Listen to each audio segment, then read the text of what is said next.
जय हिंद दोस्तों, आपके साथ मैं हूं हर्ष त्यागी। यूपी में जैसे जैसे विधानसभा चुनाव नजदीक आते जा रहे हैं, वैसे वैसे राजनीतिक सरगर्मियां बढ़ती जा रही हैं। चारों तरफ कयासों का दौर है कि उत्तराखंड की तरह यूपी में भी नेतृत्व परिवर्तन हो सकता है। ये बात तो है कि राजनीति में कुछ भी हो सकता है, लेकिन जितना अंतर यूपी और उत्तराखंड राज्य में है, उतना ही अंतर योगी आदित्यनाथ और उत्तराखंड के पूर्व सीएम त्रिवेंद्र सिंह रावत में है। भले ही यूपी में बीजेपी ने चुनाव योगी आदित्यनाथ के चेहरे पर ना जीता हो, लेकिन इसमें कोई दो राय नहीं है कि योगी आदित्यनाथ की कड़ी मेहनत, हिंदूवादी छवि, निर्णय लेने की क्षमता और उनकी बेबाकी ने उन्हें वो शख्सियत बना दिया है जिसे जनता चाहती है। यूपी में जनता को योगी चाहिए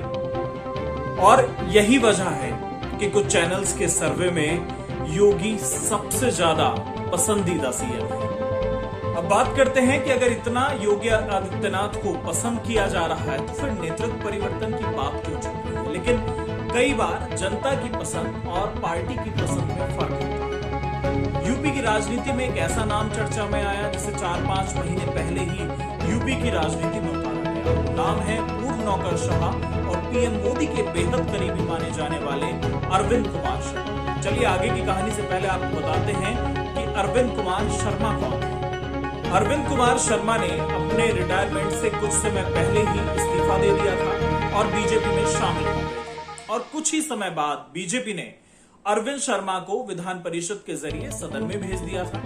अरविंद शर्मा के सदन पहुंचते ही कयासों का दौर शुरू हो गया कि शर्मा डिप्टी सीएम हो सकते हैं या कोई बड़ा मंत्रालय कैबिनेट में मिल सकता है। लेकिन 4 महीने बीत जाने के बाद भी कोई जिम्मेदारी शर्मा को नहीं दी गई। बीबीसी की एक रिपोर्ट में यह लिखा है कि बीजेपी के वरिष्ठ नेता ने नाम न छापने की शर्त पर यह जानकारी बीबीसी को दी है कि मुख्यमंत्री योगी आदित्यनाथ ने साफ तौर पर कह दिया कि अरविंद शर्मा को कोई महत्वपूर्ण विभाग तो छोड़िए, कैबिनेट मंत्री भी बनाना मुश्किल है। राज्य मंत्री से ज्यादा वो उन्हें कुछ भी देने को तैयार नहीं है। सीएम योगी आदित्यनाथ के इस कदम को सीधे तौर पर प्रधानमंत्री नरेंद्र मोदी की अवहेलना और उन्हें चुनौती देने के तौर पर देखा जा रहा है। दिल्ली में भारतीय जनता पार्टी के एक बड़े नेता कहते हैं कि पार्टी का केंद्रीय नेतृत्व योगी आदित्यनाथ को यह अक्सर याद दिलाता रहता है कि वो मुख्यमंत्री किसकी वजह से बने हैं और मौका पाने पर योगी आदित्यनाथ भी ये जताने में कोई कसर नहीं रखते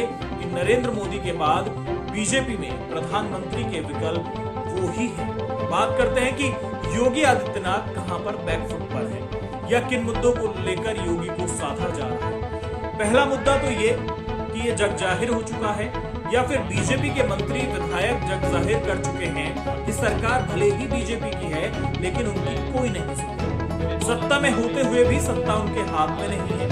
मंत्री और विधायकों की शिकायतें हैं कि उन्हें कोई महत्व नहीं दिया जाता, सिर्फ कुछ चुनिंदा अधिकारी ही पूरी सरकार चला। इसे लेकर भी काफी नाराजगी है। दूसरा मुद्दा हाल ही में हुए पंचायत चुनाव का परिणाम भी योगी आदित्यनाथ के लिए मुसीबत बना।